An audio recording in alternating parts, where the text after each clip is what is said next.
Hello class 12th students. Relation and function के second exercise के 7th question को हम लोग आज की वीडियो में सॉल्व करेंगे। क्वेश्चन है, in each of the following cases state whether the function is one one और ऑन टू और बाइजेक्टिव, जस्टिफाई योर आंसर।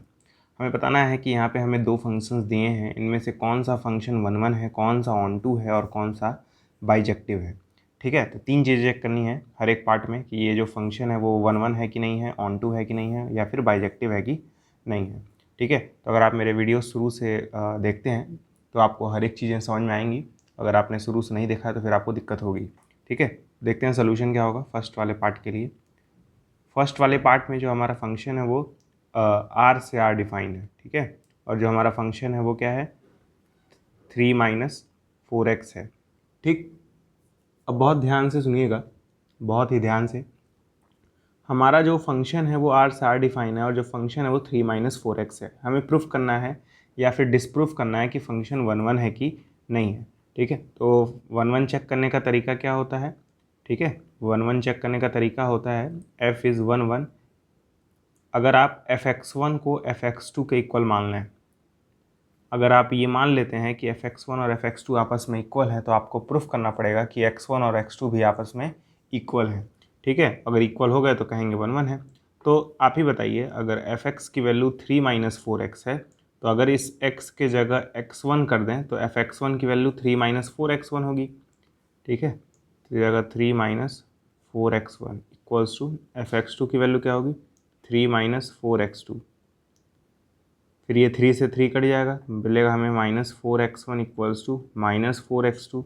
-4 से -4 कट जाएगा तो हमें मिलेगा x1 बराबर x2। ठीक है, तो अगर x1 बराबर x2 आ जाता है तब हम लोग कहते हैं कि जो हमारा फंक्शन है वो वन वन है। तो मैं यहाँ से बोलूँगा f इज़ वन वन। ठीक है, कैसे प्रूफ किया है कि जो हमारा फंक्शन है वो वन वन है। मैंने fx1 को fx2 के इक्वल मान लिया है और मानने के बाद मुझे क्या मिला, x1 x2 आपस में इक्वल है। तो अगर x1 बराबर x2 मिल जाता है तो आप कहते हैं फंक्शन वन वन है, और अगर नहीं मिलता है तो क्या कहेंगे कि नहीं वन वन है। अब चेक करेंगे कि ये जो फंक्शन है वो ऑन टू है कि नहीं है। वन वन तो है, ऑन टू है कि नहीं है, कैसे चेक करेंगे। तो अब हम लोग चेक करने आ रहे हैं कि f is onto. Onto check करने का तरीका होता है कि रेंज और कोडोमेन आपस में इक्वल होने चाहिए। रेंज और कोडोमेन अगर आपस में इक्वल हैं तो हम लोग कहते हैं कि जो हमारा फंक्शन है वो ऑन टू है। तो कोडोमेन तो हमें दिया हुआ है, ये जो सेकंड सेट होता है वही कोडोमेन होता है। तो ऐसा मैं कह सकता हूँ, मुझे पता है कि कोडोमेन जो है वो हमारा आर है, रियल नंबर है।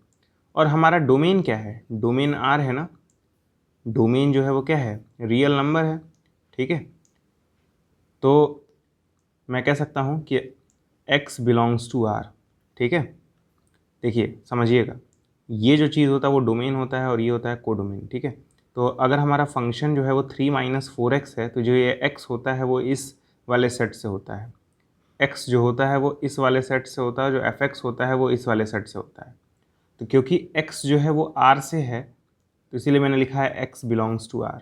और अगर x r से है तो मैं ऐसा कह सकता हूँ क्या कि x जो होगा वो इन्फिनिटी से छोटा होगा, माइनस इन्फिनिटी से बड़ा होगा, कह सकता हूँ नहीं।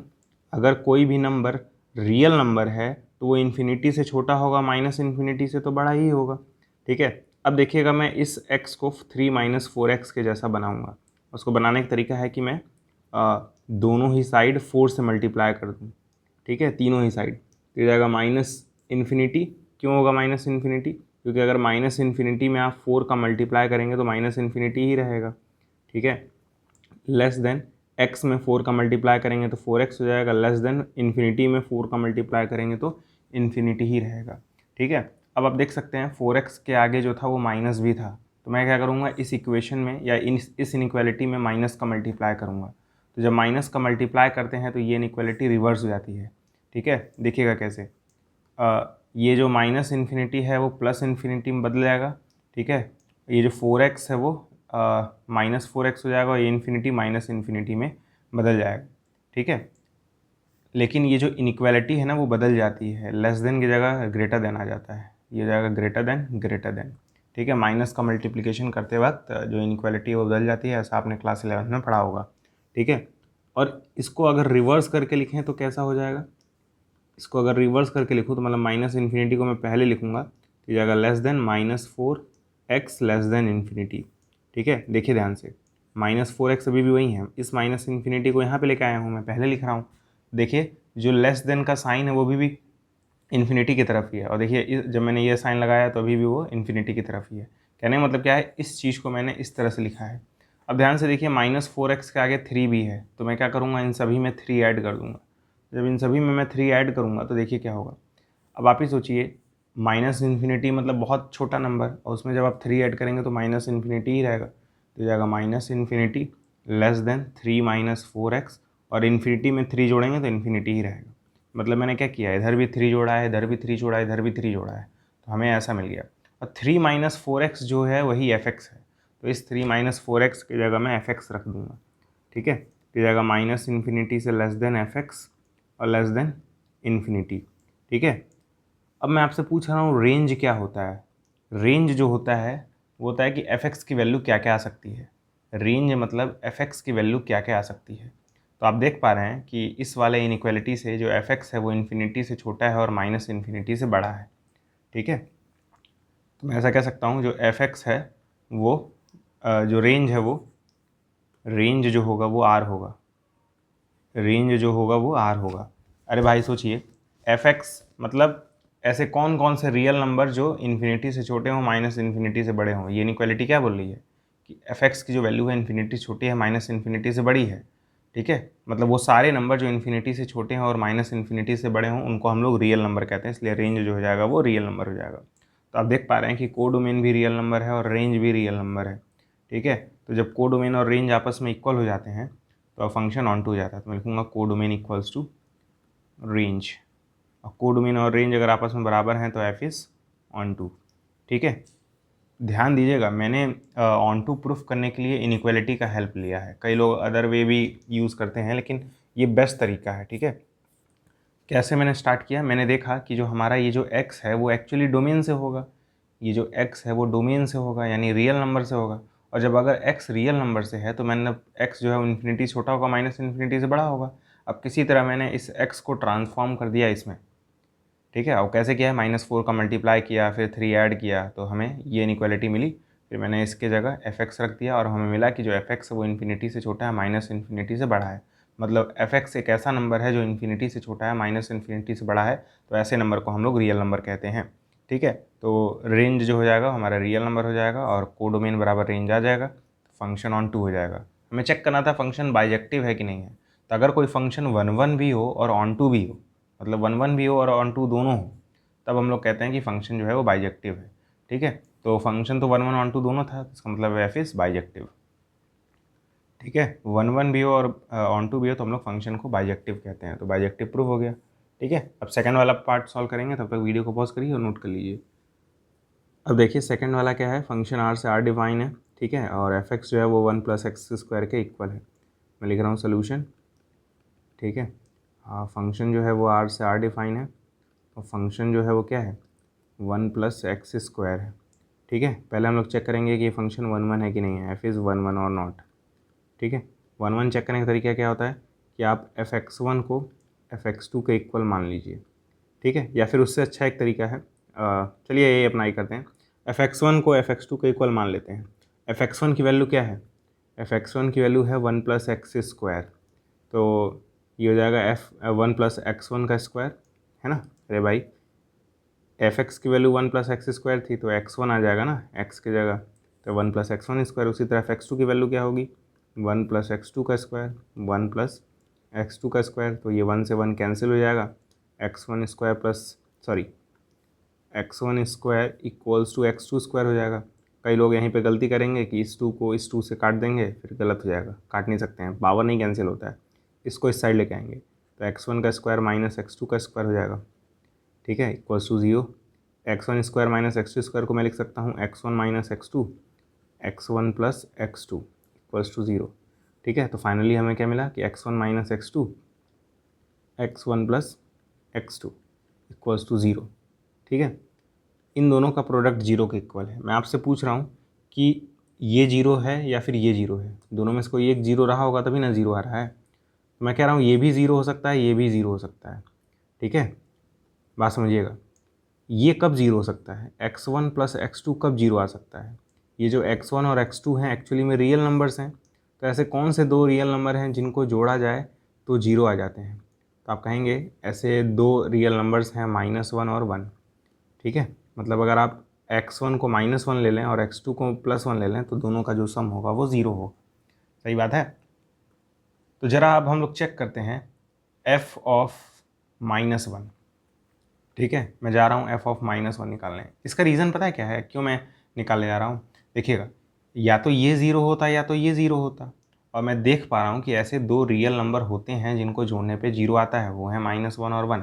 सिमिलरली आप -2 और 2 भी ले सकते थे, ठीक है। मतलब ये वाला चीज़ ज़ीरो हो सकता है।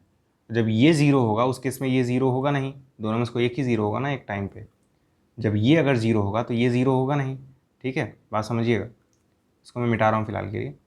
तो x1 माइनस x2 जो है वो ज़ीरो नहीं होगा, ठीक है। तो जब x1 माइनस x2 जीरो के इक्वल नहीं होगा, जब उसको उधर लेके जाएंगे तो x1 not equals to x2 आएगा। और मैंने क्या कहा था कि x1 और x2 आपस में इक्वल आने चाहिए, ठीक है। लेकिन यहाँ पे क्या आ रहे हैं, नॉट इक्वल आ रहे हैं, ठीक है। तो इस केस में हम लोग क्या कहेंगे कि f इज़ नॉट 1 1।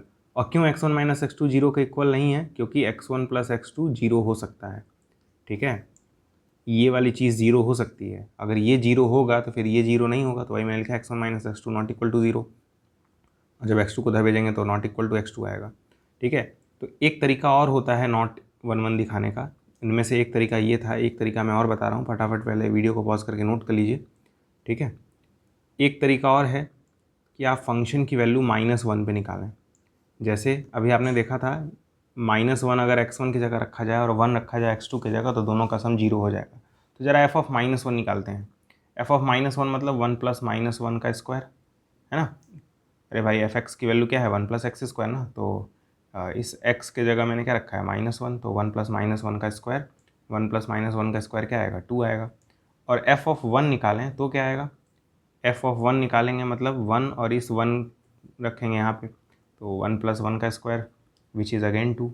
तो 1 1 मतलब क्या होता है, 1 1 मतलब होता है कि दो अलग अलग वैल्यूज़ के अलग अलग वैल्यूज़ आने चाहिए, दो अलग अलग एलिमेंट्स के अलग अलग इमेजेस आने चाहिए।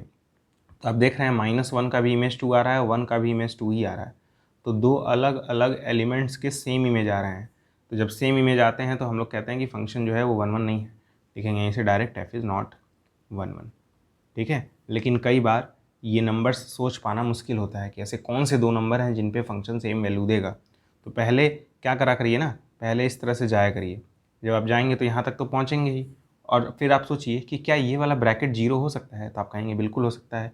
कब हो सकता है, जब x1 की जगह -1 हो और x2 की जगह 1 हो, ठीक है, तब ये ब्रैकेट जीरो हो सकता है।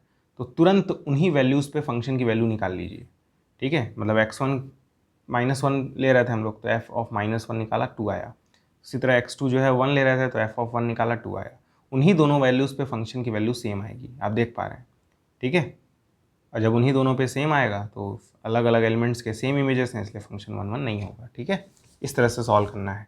थोड़ा टिपिकल है, शुरुआत में अजीब लगता है, लेकिन आपको जब कई बार इसे प्रैक्टिस कर लेंगे तो ईजी लगेगा, ठीक है। अब दिखाएंगे कि ये फंक्शन ऑन टू है कि नहीं है, चेक करेंगे, दिखाना कहना गलत होगा, ठीक है। चलिए देखते हैं। तो अभी हम लोगों ने देखा था कि f इज़ नॉट 1 1, फंक्शन 1 1 नहीं था। मैं यहाँ से डायरेक्ट बोल सकता हूँ कि f is not bijective. Bijective भी नहीं होगा, क्योंकि मैंने बताया बाइजेक्टिव मतलब एक ऐसा फंक्शन जो 1 1 भी हो और ऑन टू भी हो, ठीक है। तो क्योंकि ये फंक्शन 1 1 ही नहीं है तो ऑन टू हो चाहे ना हो उससे क्या फ़र्क पड़ता है, फंक्शन बाइजेक्टिव नहीं होगा। क्योंकि बाइजेक्टिव होने के लिए दोनों चाहिए, 1 1 भी ऑन टू भी, और ये 1 1 तो है नहीं, इसलिए बाइजेक्टिव भी नहीं होगा। अब देखते हैं फंक्शन ऑन टू होगा कि नहीं होगा, ठीक है। ऑन टू नेस चेक करने का तरीका क्या होता है, f इज़ ऑन टू, ये हम लोग चेक करने आ रहे हैं। ऑन टू चेक करने का तरीका होता है कि रेंज और कोडोमेन आपस में इक्वल हो जाए, रेंज और कोडोमेन क्या हो जाए, आपस में इक्वल हो जाए। तो कोडोमेन तो बहुत इजी निकालना, ये जो सेकंड सेट होता है वही कोडोमेन होता है, ठीक है। तो मैं कह सकता हूँ कि जो कोडोमेन है वो हमारा, कोडोमेन जो है वो हमारा r है। रेंज कैसे निकालें, रेंज मतलब फंक्शन की वैल्यू क्या क्या आ सकती है। तो इसके लिए हम लोग इनइक्वालिटी का इस्तेमाल करेंगे। ये इनइक्वालिटी मैंने पहले भी बताई है कि एक्स स्क्वायर जो होता है वो हमेशा greater than equal to zero होता है। एक्स स्क्वायर जो होता है वो हमेशा greater than equal to zero होता है, ठीक। तो एक्स स्क्वायर अगर greater than equal to zero है, जरा दोनों साइड 1 जोड़ेंगे तो क्या आएगा बताइए, 1 plus x square greater than equal to 1। और 1 प्लस एक्स स्क्वायर की जगह मैं एफ एक्स लिख सकता हूँ, क्योंकि 1 + x² ही तो f(x) है, तो इसकी जगह मैंने क्या लिख दिया, f(x) लिख दिया। ठीक है, तो f(x) is greater than equal to 1 मिला। ठीक है, अब यहाँ से देखिएगा मैं रेंज क्या लिखूँगा, रेंज मतलब f(x) की वैल्यू क्या क्या आ सकती है। अब मुझे दिख रहा है इस इनइक्वालिटी से कि जो फंक्शन है वो हमेशा 1 से बड़ा होगा या उसके इक्वल होगा। तो ऐसा मैं कह सकता हूँ क्या कि रेंज सेट में वो एलिमेंट्स होंगे जो 1 या 1 से बड़े होंगे। तो मैं ऐसे लिख सकता हूँ क्या कि 1 से लेकर इन्फिनिटी तक के सारे नंबर रेंज के अंदर होंगे, क्योंकि जो हमारा फंक्शन है वो 1 से बड़ा है। 1 से बड़ा मतलब क्लोज इंटरवल 1 से लेकर ओपन इंटरवल इन्फिनिटी तक। ठीक है, 1 से लेकर इन्फिनिटी तक हमारा जो होगा वो रेंज होगा। ठीक है, तो आप देख पा रहे हैं कि कोडोमेन और रेंज जो है वो आपस में इक्वल नहीं है। ठीक है, clearly codomain is not equals to range. Codomain और रेंज आपस में इक्वल नहीं है, इसका मतलब f is not onto. तो ये फंक्शन ना तो 1 1 था ना ही ऑन टू था। ठीक है, तो हमेशा ऑन टूनेस चेक करने के लिए रेंज और कोडोमेन को इक्वल दिखाया करिए। अगर इक्वल नहीं होंगे तो फंक्शन ऑन टू नहीं होगा। ठीक है, और कोई मेथड मत यूज़ किया करिए, यही बेस्ट मेथड है। ठीक है, तो उम्मीद करता हूँ आपको आज का वीडियो समझ में आया होगा। कोई डाउट है तो कमेंट बॉक्स में पूछ लीजिएगा। आज की वीडियो में इतना ही, मिलते हैं अगले वीडियो में, तब तक के लिए गुड बाय।